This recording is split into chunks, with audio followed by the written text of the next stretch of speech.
Ma'am, last warning. Stand up and leave the VIP area. Now. Officer, I am a state official. You are violating my civil rights. Verify my ID. I don't care who you think you are. You don't belong here. If you touch me, this ends your career. Hands behind your back. You're under arrest. Officer Derek Thorne had been with the Metro Police Department for just over 6 years when he made the decision that would implode his career and cost the city's taxpayers a staggering $6.4 million. He was 29 years old, built like a linebacker, and carried himself with the swagger of a man who believed the badge on his chest granted him immunity from consequences. He was stationed at the downtown precinct, often working detail for the high-rise district, a post he enjoyed because it felt orderly, clean, and affluent. But on a crisp Tuesday morning in October, Thorne's reliance on his own biased intuition over standard police procedure led him into a confrontation that would make national headlines. He walked into the lobby of the Sovereign Tower, a gleaming skyscraper of glass and steel responding to a call about a suspicious individual refusing to vacate a VIP waiting area. The individual in question was Dr. Regina Cross, a 58-year-old neurosurgeon and the newly appointed chairperson of the state medical board. She was sitting quietly reviewing the fiscal budget for the state's entire hospital network. What Thorne did next, ignoring her credentials, mocking her position, and arresting her in front of the city's elite, would become a definitive case study in how implicit bias rots the foundation of law enforcement. Before we dive into the details of this infuriating case, take a moment to tell us in the comments, where are you watching from today? If you believe in holding power accountable, please hit that subscribe button. Your support helps us keep these stories in the spotlight. The Sovereign Tower stands as the centerpiece of the downtown financial district, a monument to corporate power and bureaucratic influence. The lobby is a cavernous expanse of Italian marble, floor-to-ceiling glass, and abstract sculptures that cost more than most people's homes. It is the kind of place where silence is a currency. The air conditioning hums in a hush, and the footsteps of lobbyists, attorneys, and executives click rhythmically against the stone floors. It was 9:15 a.m. The morning rush had settled into the steady hum of mid-morning business. Light streamed through the eastern glass wall, illuminating the dust motes dancing in the air. Dr. Regina Cross had arrived early for her 10:00 a.m. board meeting. She preferred to be early. In her 30 years as a surgeon, precision and punctuality had been matters of life and death, and she carried those habits into her administrative life. She sat in the atrium lounge, a roped-off section of the lobby designated for building executives and their guests. She was dressed in a charcoal St. John knit suit, wearing pearls that had belonged to her grandmother, and reading from a leather-bound folio. At 58, Dr. Cross possessed a regal stillness. She didn't fidget. She didn't scroll aimlessly on a phone. She simply sat, reading her notes, preparing to decide the fate of a $300 million medical budget. She looked exactly like what she was, a woman of immense power and responsibility. But to the eyes of the man watching her from the concierge desk, she was an anomaly that needed to be corrected. Mitchell Goines was the junior director of tenant relations for the Sovereign Tower. At 34 years old, Mitchell was a man deeply obsessed with optics. He wore suits that were slightly too tight. His hair was gelled into an immovable helmet, and he viewed the lobby of the Sovereign Tower not as a public space, but as his personal living room. He had been in the position for 2 years, and in that time, he had developed a reputation among the cleaning and security staff as a tyrant who confused fastidiousness with leadership. He was constantly on the lookout for anything that disrupted the premium aesthetic of the building. On this particular Tuesday, Mitchell was already on edge. The state medical board was meeting on the 40th floor, meaning high-profile doctors and state senators would be passing through. Mitchell wanted everything pristine. When he looked across the atrium and saw Dr. Cross, his brain didn't register chairperson. It registered problem. In Mitchell's limited worldview, the people who sat in the VIP atrium were white men in navy suits or younger tech moguls in designer hoodies. A black woman sitting alone with a worn leather folio didn't fit his mental catalog of the building's elite. He watched her for 5 minutes. He noted that she hadn't ordered a coffee from the upscale bistro. He noted that she wasn't tapping away at a laptop. To him, she looked like someone who had wandered in from the bus stop outside, perhaps a patient looking for the free clinic 3 blocks over, or worse, a confused protester preparing to cause a scene. He didn't check the guest list. He didn't approach her to ask if she needed assistance. Instead, he turned to the security guard at the desk, a quiet man named Elias, who knew better than to argue with Mitchell. "That woman over there," Mitchell whispered, gesturing with his chin. "She's been loitering for 20 minutes. She doesn't have a badge. Get rid of her." Elias hesitated. "Mr. Goins, she looks like she's reading files. She might be here for the board meeting." Mitchell scoffed, a sound of pure condescension. "Don't be naive. She's probably waiting to beg one of the doctors for a prescription. It looks bad. If you won't handle it, I'll call the police detail." Mitchell didn't wait for an answer. He pulled out his cell phone and dialed the direct line for the precinct officers who patrolled the district. "This is Mitchell Goins at Sovereign Tower. We have a trespasser in the VIP atrium, refusing to leave, making staff uncomfortable. Send someone now." Officer Derek Thorne took the call. He was only 2 blocks away, finishing a coffee break in his patrol car. When the dispatch came through, Sovereign Tower trespasser in the VIP area management requests removal, Thorne's mind immediately painted a picture.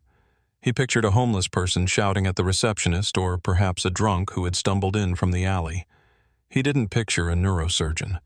Thorne had a history with the department that should have precluded him from working in such a sensitive, high-visibility district. In his 6 years, he had accrued 14 internal complaints.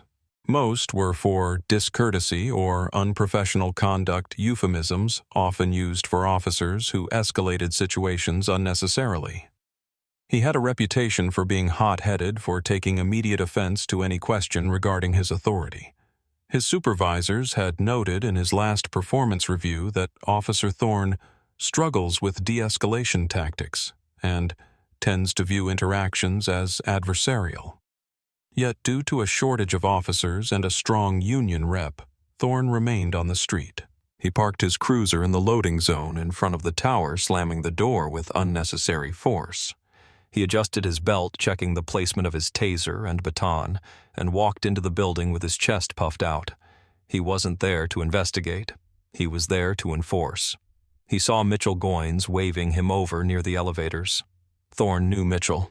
They had shared complaints about riffraff in the downtown corridor before. "Where is he?" Thorne asked, assuming the suspect was male. Mitchell pointed a manicured finger toward the quiet corner of the atrium. "She," Mitchell corrected. "Over there, the woman in the gray suit. She's been squatting there for half an hour. I need her gone before the senators arrive." Thorne looked. He saw Dr. Cross. He didn't see the pearls or the expensive cut of her suit. He saw a black woman in a space he unconsciously designated as white. The bias was instantaneous. It was a cognitive shortcut that bypassed logic and observation. "Got it," Thorne said, hitching up his pants. "I'll handle it." He walked across the marble floor, his boots making heavy, deliberate thuds. He wanted her to hear him coming. He wanted to intimidate her before he even arrived. Dr. Cross, deep in her review of the oncology funding allocation, didn't look up until Thorne was standing directly over her, casting a shadow across her papers. She sensed the presence and slowly raised her eyes, expecting perhaps a waiter offering water. Instead, she found a police officer glaring down at her with undisguised annoyance. "Time to go," Thorne said. No greeting, no good morning, just a command. Dr. Cross, confused but composed, removed her reading glasses. "Excuse me, officer," she asked, her voice calm, possessing the rich timbre of a woman who had commanded operating rooms for decades. "I said it's time to go," Thorne repeated louder this time, playing to the audience he knew was watching. "You can't camp out here. This is private property for building guests only." Dr. Cross folded her hands over her folio. She didn't stand up. She knew that standing up quickly could be interpreted as aggression. "I am a building guest officer. I have a meeting at 10:00 a.m. in the executive boardroom." Thorne let out a short, derisive laugh. It was a sound meant to belittle. "The executive boardroom, right? And I'm the governor. Look, lady, I get this story 10 times a week. I have a meeting. I'm waiting for a friend. It doesn't fly with me. The manager wants you gone, so you're leaving. Now." Dr. Cross felt a familiar coldness settle in her stomach. It was the feeling of being unseen, of having her accomplishments erased by the melanin in her skin. But she was not a woman who panicked. She was a scientist. She dealt in facts. "Officer, my name is Dr. Regina Cross. I am the chairperson of the State Medical Board." "If you will allow me to show you my credentials. I don't want to see your library card." Thorne cut her off, his voice echoing in the large hall. People were stopping now. Businessmen with briefcases paused near the turnstiles. The receptionist stopped typing. Thorne felt the eyes on him, and instead of backing down, he doubled down. His ego was now involved. He couldn't let this woman talk back to him. "I'm not asking you again. Grab your stuff and walk out that door, or you're going out in cuffs. Those are your options." Dr. Cross remained seated, her posture perfect. "I am not leaving. I am legally present in this building for state business. You are making a mistake, officer. A very expensive mistake." Thorne's face flushed red. The suggestion that he was wrong, coming from a woman he deemed beneath him, triggered a flash of anger. "You think you can threaten me?" he snapped, stepping closer, invading her personal space. "You're trespassing. That's a crime. And now you're refusing a lawful order. That's resisting." "It is not a lawful order if it is based on discrimination." Dr. Cross said, her voice rising slightly so the witnesses could hear. "I am asking you to verify my identity. Call the reception desk on the 40th floor. Ask for the board secretary." "I'm not calling anyone," Thorne spat. "I'm telling you, stand up." The tragedy of the moment was the absolute preventability of it. All Officer Thorne had to do was look at the leather case on the table. All he had to do was make a 10-second phone call. All he had to do was listen to the articulate professional woman sitting in front of him. But his bias had created a deafness. He couldn't hear her because he had already decided who she was. To him, she was a defiant trespasser challenging his authority. The narrative in his head was so strong it overrode reality. "Last chance." Thorne growled, his hand drifting toward his handcuffs. Dr. Cross looked him in the eye. "Officer, I am sitting here peacefully. I am 58 years old. I am a grandmother and a state official. If you touch me, you will regret it." Thorne took that as a dare. He grabbed her left arm, his grip hard and bruising. "That's it. You're under arrest." The shock in the lobby was palpable. A woman near the fountain gasped. Several people pulled out their phones. Mitchell Goines, watching from the corner, crossed his arms and smirked, satisfied that the problem was being removed. Dr. Cross didn't fight, but she didn't help him either. She went rigid. "I am not resisting," she announced clearly for the cameras. "I am complying under duress. Everyone please witness this." Thorne yanked her up from the chair. Her folio fell to the floor, papers spilling out, budget sheets, government headers, confidential medical data. Thorne didn't look at them. He spun her around, forcing her arms behind her back. Dr. Cross winced as her shoulder joint, stiff with mild arthritis, was wrenched upward. "You're hurting me," she said, her voice tight with pain but devoid of panic. "Stop resisting then," Thorne barked, reciting the line he used for every arrest regardless of the truth. He slapped the metal cuffs onto her wrists. Click, click. The sound was sharp and final. He tightened them aggressively, pinching the skin. Dr. Cross closed her eyes for a brief second, gathering her strength. She was being handcuffed in the building where she controlled the budget. She was being treated like a criminal in the place where she was the boss. Thorne grabbed her by the bicep, pushing her forward. "Let's go. You can explain your big, important meeting to the booking sergeant." As he marched her across the lobby, the scene was surreal. A distinguished black woman in a $2,000 suit handcuffed being shoved by a young white officer who looked like he was taking out the trash. The crowd parted, phones held high. "This is shameful!" a man in a trench coat shouted from near the door. "She didn't do anything." A young woman yelled, "She's a doctor, I heard her." Thorne ignored them all. He was in the tunnel vision of the arrest now. He felt powerful. He had neutralized the threat. He had restored order. He pushed the revolving doors open and shoved Dr. Cross out onto the sidewalk where the cool autumn air hit them. His patrol car was parked at the curb, lights flashing. He opened the back door. "Get in." "Officer," Dr. Cross said, pausing before she ducked her head. "I want you to remember this moment. I want you to remember that I offered you my ID. I want you to remember that you refused. Get in the car." Thorne shoved her head down, forcing her into the cramped plastic seat of the cruiser. He slammed the door. He walked around to the driver's side, feeling a rush of adrenaline. He had just sat down and put the key in the ignition when a black Lincoln town car screeched to a halt directly in front of his cruiser, blocking him in. The back door of the Lincoln flew open. Out stepped Jonathan Miller, the CEO of the entire hospital network, and beside him the deputy mayor. They were arriving for the same 10:00 a.m. meeting. Miller looked at the police car. Then he looked at the woman in the back seat. His face went white. He didn't walk. He ran. He banged his fist on the hood of Thorne's car. "Stop! Turn this car off!" Thorne, startled, rolled down his window. "Back off, sir. This is a police operation." "Police operation!" Miller screamed, his face turning purple. "That is the chairperson of the medical board in your back seat.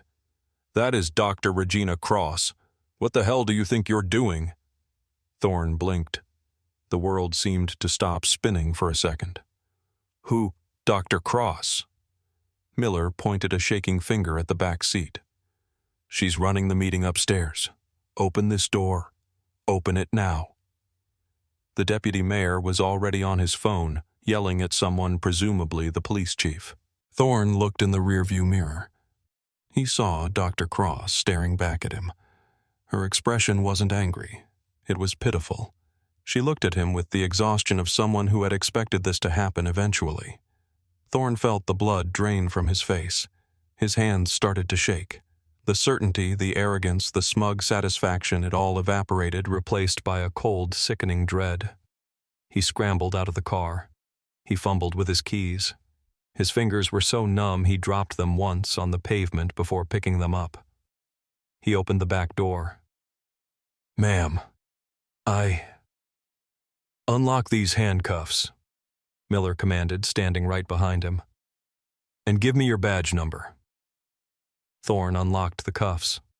Dr. Cross rubbed her wrists. There were deep red indentations where the metal had bitten into her skin. She stepped out of the car, straightening her blazer. She didn't look at Thorne. She looked at Jonathan Miller. "Jonathan," she said smoothly. "I apologize. I might be a few minutes late. I need to collect my papers from the lobby floor." The aftermath was swift, brutal, and public. The video of the arrest, captured by 3 different bystanders, was online before Dr. Cross even finished her board meeting. The image of the chairperson in handcuffs standing next to a marble fountain became the defining photo of the year. Mitchell Goines, the manager who made the call, was fired before lunch. The Sovereign Tower Management Company issued a press release distancing themselves from his abhorrent judgment, but the internet had already found his LinkedIn profile. He would never work in property management again. But for Officer Derek Thorne, the consequences were legal and permanent. The internal affairs investigation didn't take weeks. It took days. The evidence was overwhelming. He had refused to verify identification. He had used excessive force on a compliant subject. He had arrested a state official without probable cause based solely on the racial bias of a building manager. The mayor was furious. The police chief was humiliated. Officer Thorne was terminated. But Dr. Cross didn't stop there. She sued. She sued the city, the police department, the building management, and Mitchell Goines personally. The lawsuit wasn't about money for her. She was already wealthy. It was about sending a message that could not be ignored. The city settled for $6.4 million, one of the largest payouts for a single wrongful arrest in the state's history. Thorne's name was added to the National Decertification Database, ensuring he could never carry a badge or a gun for any department in the country. Dr. Regina Cross donated the entire $6.4 million settlement to a scholarship fund for minority medical students. She remained the chairperson of the board. But in interviews, she admitted that she never walked into the Sovereign Tower again without feeling a spike of heart rate. She never sat in a lobby again without checking for exits. The money couldn't buy back her sense of safety. It couldn't erase the memory of the cold metal on her wrists or the way Officer Thorne had looked at her like she was trash.